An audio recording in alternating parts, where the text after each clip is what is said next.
मैंने ऊपर ही लगवा दिया, सामने मेरे रूटर लगा हुआ है दीवार पे। यहीं से मारूंगा माउस उसके, अगर ये अटक गया तो।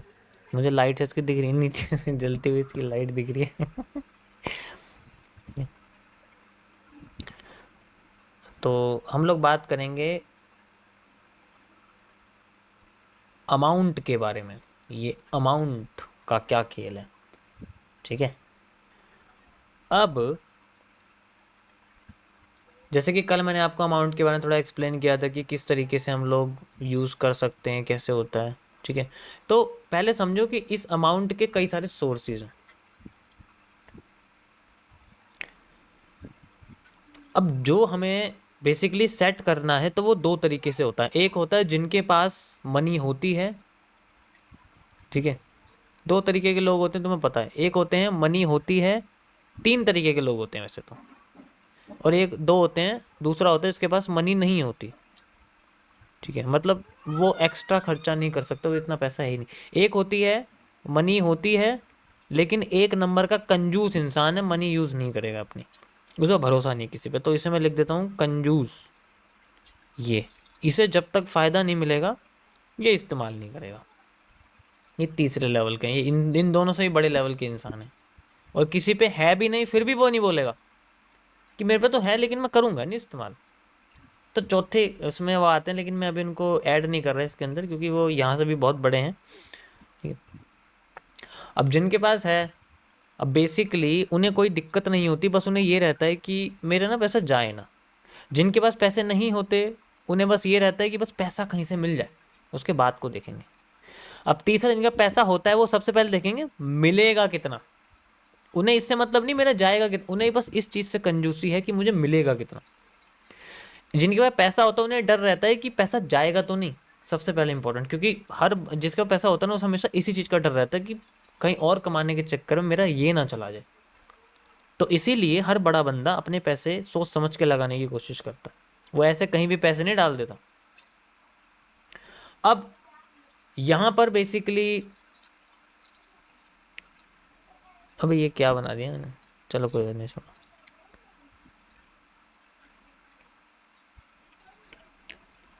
तो अब हमारे पास डिपेंड करता है ब्रोकर के बेसिस पे, ठीक है। ब्रोकर का इन्वॉल्वमेंट होता है हमारे मिनिमम अमाउंट को क्रिएट करने के बारे में, ठीक है। ब्रोकर के बेसिस पे कई सारी चीज़ें डिपेंड करती हैं। जैसे अगर हमें टेस्टिंग पर्पस यूज़ करना है, हर किसी को, एक इंडिविजुअल को जो न्यू होता है, जो नया बंदा होता है, ठीक है, जो नया बंदा होता है उसे हमेशा ये रहता है कि मुझे टेस्टिंग पर्पस से कम मिनिमम अमाउंट यूज़ करना है, मिनिमम अमाउंट लेना है। ध्यान से समझना ये बात जो मैं बता रहा हूँ। अब मुझे यहाँ पर मिनिमम से मिनिमम अमाउंट यूज़ करना है। अब मैं क्या करूँगा, टेस्टिंग पर्पस के लिए इस्तेमाल करूँगा। अब मिनिमम अमाउंट कैसे लेंगे, ऐसा लेंगे जिसमें रिस्क मैनेजमेंट हो सके, क्योंकि हमें सबसे पहले अपना रिस्क देखना पड़ता है। और अगर मैं रिस्क लेना चाहूँगा तो मेरा रिस्क हमेशा या तो ये मान के चलो एवरेज 1% रहेगा या मैक्सिमम 3% रहेगा, इससे ज़्यादा मैं लेने का हूँ नहीं। यानी कि कितना भी लगाऊँ उसका 3% जाना चाहिए एक ट्रेड में या कैसे भी है। तो कोई भी ब्रोकर है, जैसे अभी मैं फ़िलहाल के लिए इंडियन मार्केट के ब्रोकर की बात करता हूँ, ठीक है, यानी कि इंडियन स्टॉक ब्रोकर्स की बात करता हूँ। तो अगर कोई भी स्टॉक है हमारे पास और या फिर कोई भी इंडेक्स है, उसका कोई भी ऑप्शन है, तो कोई भी ऑप्शन है, जैसे एग्जांपल के लिए मेरे पास निफ्टी का एक ऑप्शन है, तो निफ्टी का ऑप्शन का जो एक लॉट है वो कितने का पड़ता है आज के समय में, कितने का पड़ता है सिंगल लॉट? जल्दी जल्दी जवाब दो, इतना टाइम नहीं होता। 75? पक्का? परफेक्ट, 75। तो यहाँ पर 75 का पड़ता है, इसका मतलब क्या हुआ, इस लॉट का मतलब होता है ये है लॉट साइज। इसका मतलब होता है कि अगर हमारी निफ्टी का कोई भी ऑप्शन 1 पॉइंट हिलेगा, यही तो होता है भाई, 1 पॉइंट हिलेगा तो 75 रुपए का हमें मुनाफा या नुकसान होगा। यही तो है, नहीं है? कि अगर ये ऊपर की साइड पॉजिटिव प्लस मिलेगा तो हमें पॉजिटिव 75 मिलेगा, यानी कि भाई मिलेगा ना, मैं पॉजिटिव 75 रुपए मिलेंगे। नीचे की साइड जाएगा तो नेगेटिव 75 रुपए मिलेंगे, बस 1 पॉइंट हिलने पे। तो सोचो, मतलब अब मेरे पास अगर ज्यादा पैसे नहीं हैं तो मैं तो इसमें कुछ कर ही नहीं पाऊंगा। और अगर मार्केट में मेरे पास एवरेज, जो मेरे पास स्टॉप लॉस है वो आता है, मान लो 10 पॉइंट का, एवरेज 10 पॉइंट का मेरे पास स्टॉप लॉस आता है, तो इसका मतलब है मेरे 750 रुपये, ठीक है, 750 रुपये लॉस तो होने। ये चीज़ मुझे समझनी है कि 750 रुपये का लॉस तो मेरा है मिनिमम।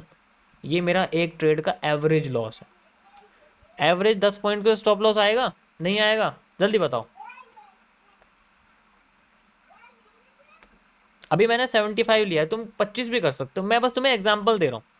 मिड कैप का ले सकते हो, बैंक निफ्टी का भी। एवरेज तो 10 पॉइंट का स्टॉप लॉस है, और अगर मेरा 10 पॉइंट का स्टॉप लॉस है तो मेरे पास 750 रुपये का लॉस है। अब ये 750 रुपये मेरे बैलेंस का या तो 1% हो या फिर 3% हो। मान लो एग्जाम्पल के मैं कह रहा हूँ 1% हो, तो 750 रुपये किसका 1% है? किसका 1% है? 75,000 का। तो मेरे पास मिनिमम अमाउंट टेस्टिंग पर्पस के लिए भी कितना होना चाहिए? 75,000। हाँ या ना? ऐसे बैलेंस को पता कर सकते हैं। ये मैं तुम्हें सिर्फ मार्केट के अंदर की बात बता रहा हूँ।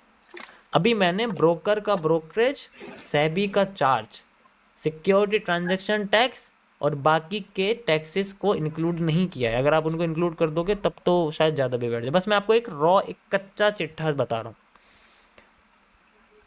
ये सिस्टम समझ आया? तो सारा खेल लॉट साइज के ऊपर है। We know the lot size, we know the game. ये ट्रेडिंग का मसला है, ठीक है? अब अगर हमारे पास इंडियन मार्केट नहीं, इंडियन ब्रोकर नहीं, हमारे पास कोई फॉरेक्स ब्रोकर है, ठीक है, मान लो एग्जांपल के लिए हमारे पास कोई भी फॉरेक्स ब्रोकर है, ठीक है,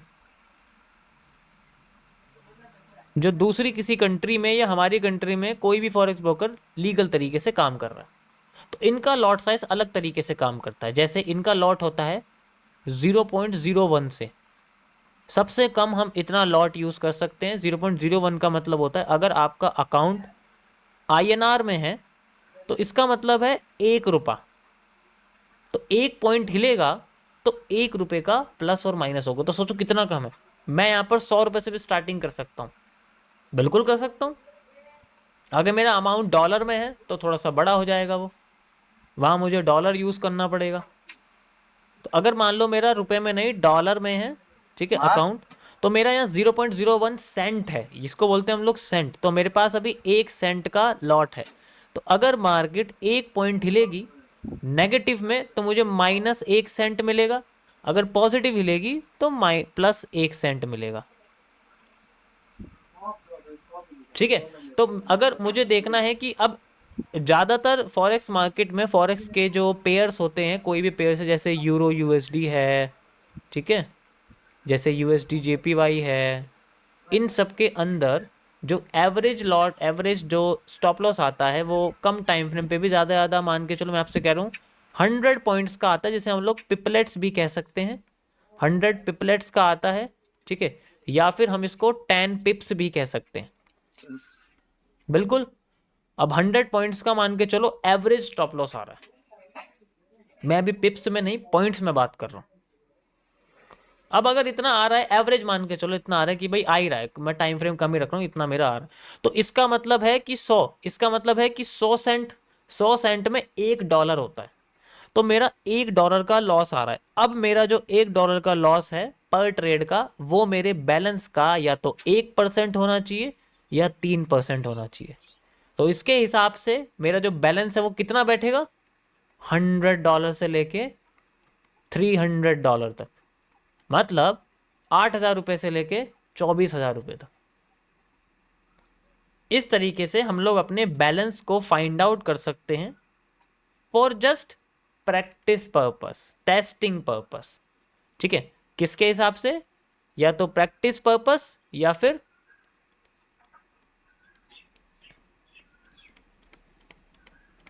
testing purpose.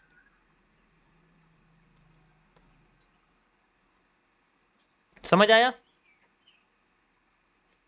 This is the amount which we can use for trading. यहां पर अभी आपकी एज ए, मैं अपनी लिविंग के हिसाब से वो अमाउंट नहीं यूज कर रहा कि मैं अपनी जिंदगी ये चला सकूं, मैं महीने में 25-30 हज़ार रुपये कमा सकूं, ये वो अमाउंट नहीं है। वो अमाउंट होता है बड़ा, थोड़ा बड़ा होता है वो अमाउंट। अब हर किसी के पास इतना अमाउंट होता नहीं है, तो इसीलिए सारा खेल शुरू होता है माइनर बैलेंस से, क्योंकि माइनर बैलेंस हमें सिखाता है। अब इसको लगाने के लिए पहले आपको 1.5 साल तपस्या करनी पड़ेगी चार्ट एनालिसिस में, ताकि पहले इस छोटे से अमाउंट को, जो कि किसी के लिए $100 भी बहुत बड़ा है, किसी के लिए $100 भी 10 लाख रुपए के बराबर है, तो किसी के लिए 10 लाख रुपए भी $100 के बराबर है। क्योंकि किसी के पास पैसा है तो वो उसको गंवाने के बारे में सोचेगा कि मैं गंवा तो नहीं रहा हूं मैं इसको। जिसके पास नहीं है वो बनाने के बारे में सोचेगा, और जिसके पास है वो कंजूस है, वो पहले सोचेगा मेरा बनेगा कितना। सारा खेल यहां पर बेसिकली आपका लॉट साइज के ऊपर आता है, और लॉट साइज आप तभी पता कर पाओगे जब आपको मार्केट में स्ट्रक्चर अच्छी तरीके से पता होंगे। और जब आपको स्ट्रक्चर पता होंगे then you can easily identify कि मुझे यहां पर कितने पॉइंट्स का स्टॉप लॉस मिल सकता है, और अगर मुझे उतने पॉइंट का स्टॉप लॉस मिलेगा तो मैं उतना लॉट यूज करूंगा, और मेरे बैलेंस उस लॉट के हिसाब से फिक्स बैठता है। उसके लिए टाइम फ्रेम भी मैटर करता है। तो ज्यादा बड़ा टाइम फ्रेम ले लिया, बैलेंस है छोटा, तो स्टॉप लॉस तो बड़ा ही निकल के आएगा। So this is the story behind the amount of trading. ये मेरा मानना है। समझ आया?